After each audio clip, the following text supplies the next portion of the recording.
اتنا اپنے گھر کے ساتھ زیادہ وابستہ ہوتا چلا جاتا ہے. بڑی عمر کے لوگوں کو اپنے گھر سے نکلنا شاید دنیا کی سب سے بڑی آزمائش ہوتی ہے.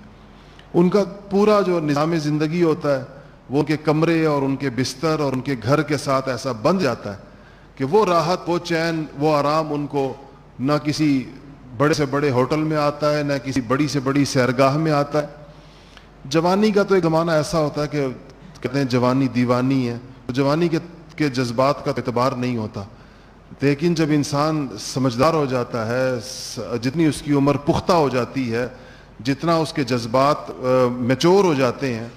اتنا اس کا اپنے گھر کے ساتھ تعلق بڑھ جاتا ہے. تو گھر ایک نعمت ہے اللہ تعالیٰ کی، جس کو اللہ تعالیٰ نے عطا کی ہے. اس کے لیے انسان کو اللہ تعالیٰ کی طرف سے اس کی عطا ہے. جیسے وہ اس دنیا میں ایک گھر کی ضرورت محسوس کرتا ہے، اور جس گھر میں اس کی ضروریات پوری ہوں وہاں پر وہ راحت محسوس کرتا ہے، بین ہی ایسے ہی اس کو اللہ تعالیٰ نے اسی لیے آخرت کو دار الاخرہ کہا ہے. آخرت کا گھر، دار گھر کو کہتے ہیں کہ انسان چونکہ گھر میں سمجھ سکتا ہے کہ بغیر گھر کے زندگی کتنی دشوار، سڑک کے اوپر زندگی گزارنا کتنی دشوار ہے. اگر کسی کے سرے سے گھر نہ ہو اور اس کے پاس کوئی سر چھپانے کا ٹھکانہ نہ ہو، کہیں اس کے پاس لیٹنے کی جگہ نہ ہو، کہیں اس کے پاس دھوپ سے اور بارش سے بچنے کی جگہ نہ ہو، تو میں اور آپ اس کو کتنا مشکل زدہ انسان سمجھیں گے. تو آخرت کو اسی لیے گھر کہا گیا، اور آخرت کو وطن بھی کہا گیا ہے. اور بزرگوں کی کتابوں کے اندر تو اس وطن جب کہا جاتا ہے تو اس سے ہمیشہ مراد آخرت کا وطن ہوتا ہے کہ اس میں رہنا زیادہ ہوتا ہے. اس دنیا میں کوئی ایک جگہ 40 سال رہ لیا، 50 سال، 60 سال، 70 سال، یہ اس کی زیادہ سے زیادہ زندگی ہے. لیکن آخرت کے وطن میں تو اس نے ہمیشہ ہمیشہ رہنا ہے. اسی لیے دنیا میں انسان کو ایک اور چیز جس سے راحت ملتی ہے وہ بیوی ہے. اسی لیے آپ نے دیکھا ہوگا کہ جتنی عمر بڑھتی چلی جاتی ہے تو انسان کا بھی بیوی سے تعلق بڑھتا چلا جاتا ہے. جوانی میں خدا نہ کرے کسی کی بیوی فوت ہو جائے تو وہ ایسے اداس اور تنہا نہیں ہوتا جیسے بڑھاپے میں اگر کسی کی بیوی فوت ہو جائے. آپ کبھی ان بوڑھوں کو دیکھیں جن کی بیویاں فوت ہو جائیں، ان کو پوری زندگی، پوری دنیا بے معنی لگنے لگ جاتی ہے. وہ تعلق آپس میں اتنی مزاج شناسی ہو چکی ہوتی ہے، اتنا ایک دوسرے کے ساتھ تعلق بڑھ چکا ہوتا ہے کہ اس کے بعد وہ سمجھتا ہے کہ اب یہ تعلق اس کا کسی اور کے ساتھ قائم نہیں ہو سکتا، کوئی اس کی ضروریات کو سمجھ نہیں سکتا. میرے پاس ایک بزرگ آئے، ان کی اہلیہ کا انتقال ہوا تھا اور بڑی عمر کے تھے، سفید ریش تھے، ایسے جاننے والے تھے ہمارے، ان کے بچوں کو بھی میں جانتا ہوں. تم سے کہنے لگے کہ مفتی صاحب یہ نہیں ہے کہ میرے کام کرنے والا کوئی نہیں ہے، اللہ نے مجھے اتنی تابعدار بہویں دی ہیں کہ میں ان کو ایک دفعہ آواز دوں تو وہ مجھے 2 دفعہ جی ابا کہہ کر جواب دیتی ہیں اور میری ہر پکار پر پہنچتی ہیں، لیکن مجھ سے کہا نہیں جاتا. ان سے میں اپنی ضروریات ان سے کہہ نہیں سکتا، میرے منہ پر نہیں آتی. جو باتیں میں اپنی، چاہے بوڑھی بیوی تھی لیکن میں اسے کہتا تھا میری شلوار میں ہزار بند ڈال دو، تو مجھے کہنے کی ضرورت نہیں ہوتی تھی، وہ پہلے سے پڑا ہوتا تھا. لیکن اب یہ میں بہوؤں سے نہیں کہہ سکتا. تو اتنا پھوٹ پھوٹ کر روئے کہ مجھے حیرت ہوئی ہے کہ من کا کہ انسان کا اسم بڑے نیک دیندار آدمی تھے. تو اللہ جل شانہ نے دنیا میں چونکہ انسان کے لیے ایک باعث سکون رشتہ بنایا. اگر دین ہو تو باعث سکون ہے، اگر دین نہ ہو تو بعض اوقات سہانے روح ہے. ہر رشتہ، صرف میاں بیوی کا نہیں، اولاد اور والدین کا، بہن بھائیوں کا، ان رشتوں کا لطف صرف دین پر چل کر اٹھایا جا سکتا، کیونکہ اس میں حفظ مراتب طے ہیں، اس میں درجات طے ہیں. اس میں اولاد کے لیے والدین کا معاملہ کیا ہے، والدین کا اولاد کے ساتھ کیا ہے، شوہروں کا بیویوں کے ساتھ کیا ہے، بیویوں کا شوہروں کے ساتھ کیا ہے، بھائیوں کا آپس میں کیا ہے. اس بارے میں ایک ایسے احکامات ہیں کہ جب انسان ان احکامات کے اوپر آ جاتا ہے تو زندگی دنیا میں جنت کے مزے لینے لگتا ہے. ان رشتوں کا لطف اٹھاتا ہے وہ انسان. اور اگر یہ نہ ہو تو پھر آپ جانتے ہیں وہ ہمارے سامنے زندگیوں کا رخ ہے. آپ عدالتوں میں چلے جائیں، بھائی بھائی کے خلاف آیا ہوا ہے،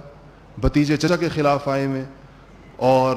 نہ صرف یہ کہ عدالتوں میں آئے ہوئے قتل و غارت ہو رہی ہے، چھینا جھپٹی ہو رہی ہے، ایک دوسرے کی عزت و ناموس کے درپے پڑے ہوئے ہیں، اور لوگ اپنے پرایوں سے اتنی تکلیف نہیں اٹھاتے جتنی بعض اوقات اپنوں سے اٹھاتے ہیں، کیونکہ حفظ مراتب اٹھ جاتے ہیں۔ حفظ مراتب کہتے ہیں ہر ایک کو اس کے درجے پر رکھنا،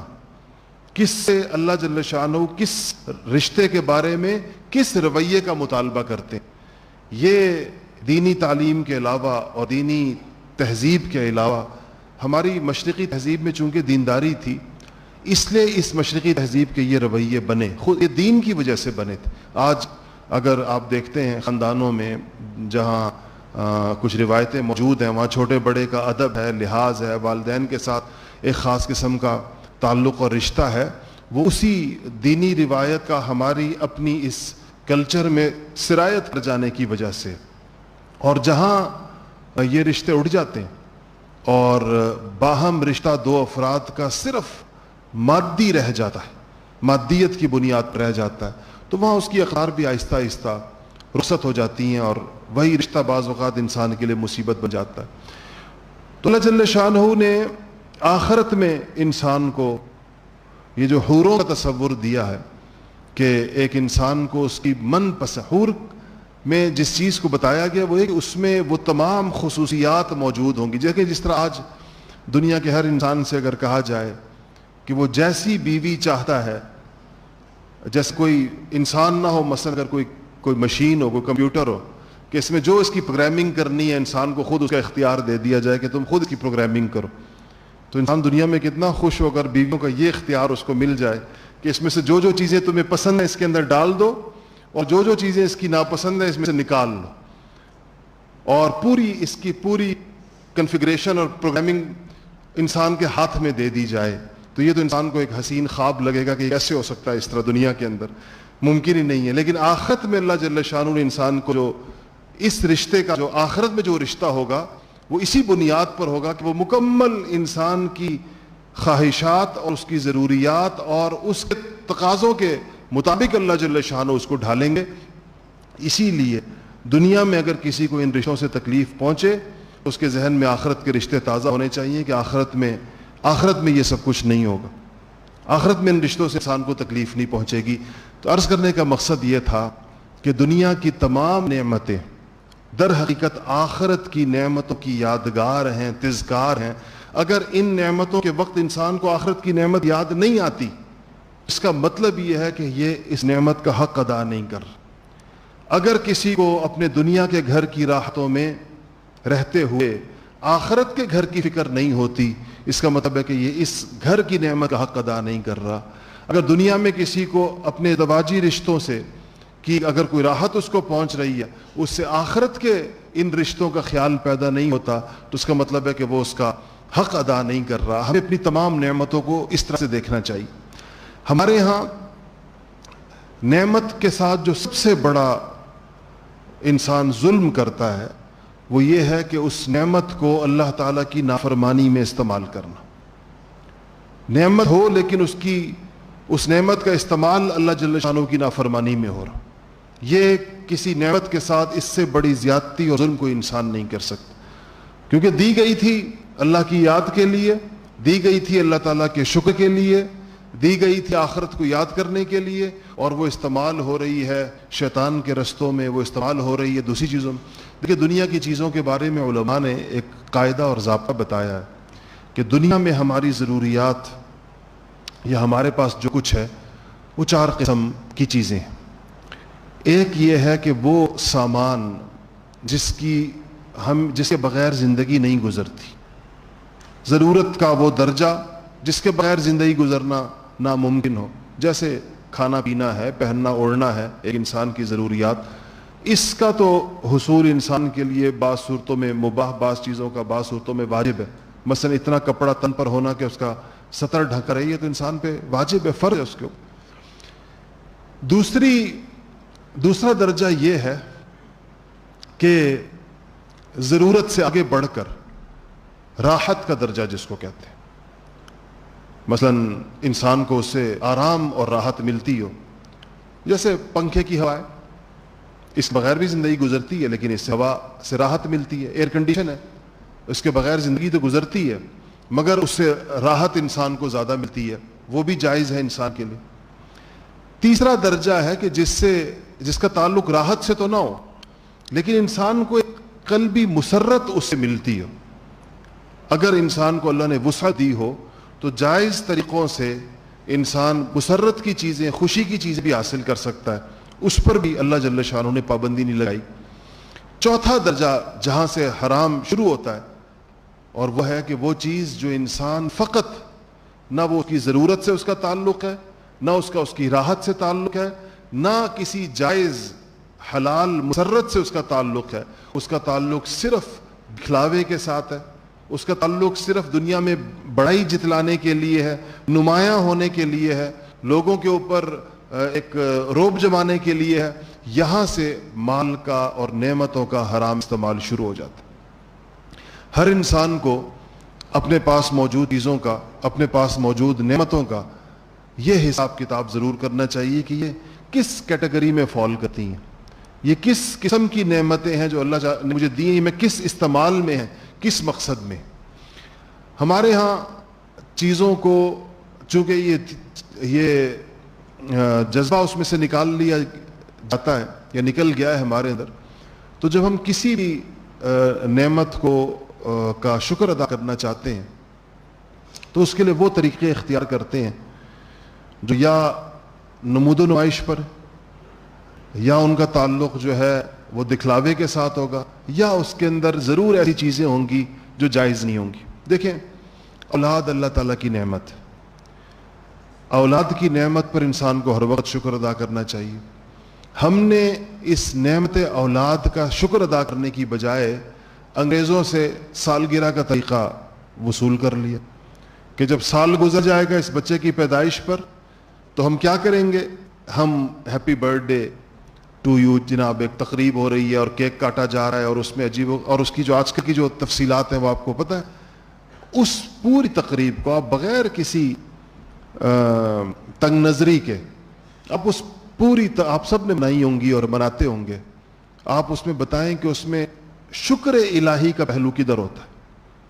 وہ کون سا موقع ہوتا ہے اس میں جب اس نعمت پر اللہ کا شکر ادا کر رہے ہوتے ہیں سارے، اللہ تعالیٰ نے ہمیں اولاد کی نعمت سے نوازا. وہ تو اب تو ایک اپنے مال کے اور اپنے اس کے اظہار کا، ایک تفاخر کا، اور اس میں بچوں کے درمیان موازنے کا. گھر میں یہ عذاب بن گئی ہے برتھ ڈے کی تقریب. بچے کہتے ہیں وہ جی فلانے کی برتھ ڈے ہوئی تھی، اس کا 10 پاؤنڈ کا کیک تھا، میرے لیے آپ نے 15 پاؤنڈ کا بنانا ہے، اور اس کے اوپر اتنی یہ تھی، ایسی ڈیکوریشن تھی. ہم لوگ بتاتے ہیں، ہم نے تو اللہ کا شکر ہے کبھی ہمارے یہاں تو بچوں کو پتہ بھی نہیں چلتا کہ ان کی برتھ ڈے گزر گئی ہے، تو ان کو یاد بھی نہیں رہتا، کبھی انہوں نے دیکھا ہی نہیں ہے، نہ کبھی سنا ہے، نہ ایسی تقریبات میں گئے ہیں. لیکن سنتا ہوں، ہمارے پاس لوگ آتے ہیں بتاتے ہیں تو کہتے ہیں کہ ایک عجیب مصیبت بن گئی ہے کہ اب اس پہ جو ہر سال اس میں ایسے اضافے اور اس میں ایسی نت نئی چیزیں کہ وہ خود ایک پورا ولیمہ بنتا جا رہا ہے جیسے. تو یہ نعمت تھی، اولاد جیسی نعمت، اور اس کے شکر کے لیے کوئی دن خاص نہیں تھا کہ اس کی جس دن پیدا ہوا ہے ضرور صرف اسی دن سال میں کوئی شکر ادا کیا جاتا. اول تو اس دن بھی ہم نہیں ادا کرتے، لیکن صرف اس دن کرے تو بھی یہ کوئی طریقہ نہیں ہے، ثابت نہیں. یہ تو وہ نعمت تھی کہ جب اس کا خیال آئے تو انسان اللہ تعالیٰ کا شکر ادا کرے، اللہ تعالیٰ سے اس کی خیر مانگے، اس کے شر سے پناہ مانگے، اور اس کے فتنہ ہونے سے پناہ مانگے، کیونکہ قرآن نے کہا ہے انما اموالکم اولادکم فتنہ، اولاد فتنہ ہوتی بن سکتی ہے، اور اس طرح باقی نعمت. تو جب انسان ان نعمتوں کا وہ حق ادا نہیں کرتا جو اللہ جل شانہ نے اس نعمت کو دینے کے بعد اس سے مطالبہ کیا ہے، پھر انسان اس نعمت سے پورے طور پر لطف اندوز نہیں ہو سکتا. وہ نعمت اس کے لیے راحت جان نہیں بنتی. اور یہ جو اولاد کی نعمت ہے یہ صرف دنیا میں راحت کا سبب نہیں ہے، یہ اولاد کی نعمت تو اصل میں آخرت کا سرمایہ ہے. دنیا سے جانے والا ہر شخص جس کو یہ خیال ہو کہ میرا دنیا سے جانے کا وقت ہو گیا، یہ مسلمان کو تو ہر وقت یہ خیال رہنا چاہیے، اس کو ضرور یہ سوچنا چاہیے کہ میں اپنے پیچھے جو اولاد چھوڑ کے جا رہا ہوں یہ میرے لیے صدقہ جاریہ ہے یا نہیں ہے. کیونکہ حدیث نے جن 3 صدقات جاریہ کا ذکر کیا ہے اس میں اولاد کا ذکر ہے. رسول اللہ صلی اللہ علیہ وسلم نے فرمایا کہ 3 چیزیں ایسی ہیں کہ مرنے کے بعد بھی تمہیں اس کا فائدہ پہنچتا رہے گا. تو اگر اولاد نیک اعمال کرنے والی کوئی چھوڑ کے جا رہا ہے، اللہ کو یاد کرنے والی، نمازیں پڑھنے والی اور تلاوت کرنے والی اور دعائیں کرنے والی اور لوگوں کو فائدہ پہنچانے والی، مخلوق کے لیے فیض رساں اولاد اگر کوئی دنیا میں چھوڑ کے جا رہا ہے تو اس کو یہ اطمینان ضرور رہے گا کہ اس کے اعمال کا کھاتا، اس کے نامہ اعمال کی کتاب ابھی بھی کھلی ہوئی ہے. ان بچوں کے سارے نیک اعمال جمع ہو کر اس کے نامہ اعمال میں درج ہوتے رہیں گے. اور اگر وہ اپنی اولاد کو صرف دنیا کا بنا کر جا رہا ہے، جس میں اس نے ان کی کسی قسم کی دینی تربیت نہیں کی، ان کو اللہ رسول کی کوئی بات نہیں سکھائی اور سمجھائی، تو دنیا سے جاتے ہوئے نہ صرف یہ کہ یہ کھاتا بند کر کے جا رہا ہے، بلکہ تربیت اولاد میں کوتاہی پر سوال و جواب کے لیے تیار ہو کے جا رہا ہے. کہ رسول اللہ صلی اللہ علیہ وسلم نے فرمایا کلکم راعٍ وکلکم مسئول عن رعیتہ، تم میں سے ہر شخص سے اس کی رعیت کے بارے میں سوال کیا جائے گا کہ اس کے اس بگاڑ میں تمہارا کتنا حصہ ہے، تمہاری کتنی کوتاہی ہے، تمہاری کتنی نالائقی ہے. وہ اس کے لیے اس کی آخرت. ایسے ہی میں کہتا ہوں یہ وطن کی نعمت اللہ جل شانہ نے ہمیں عطا کی، ہر آن اس پر اللہ تعالیٰ کا شکر انسان ادا کرے.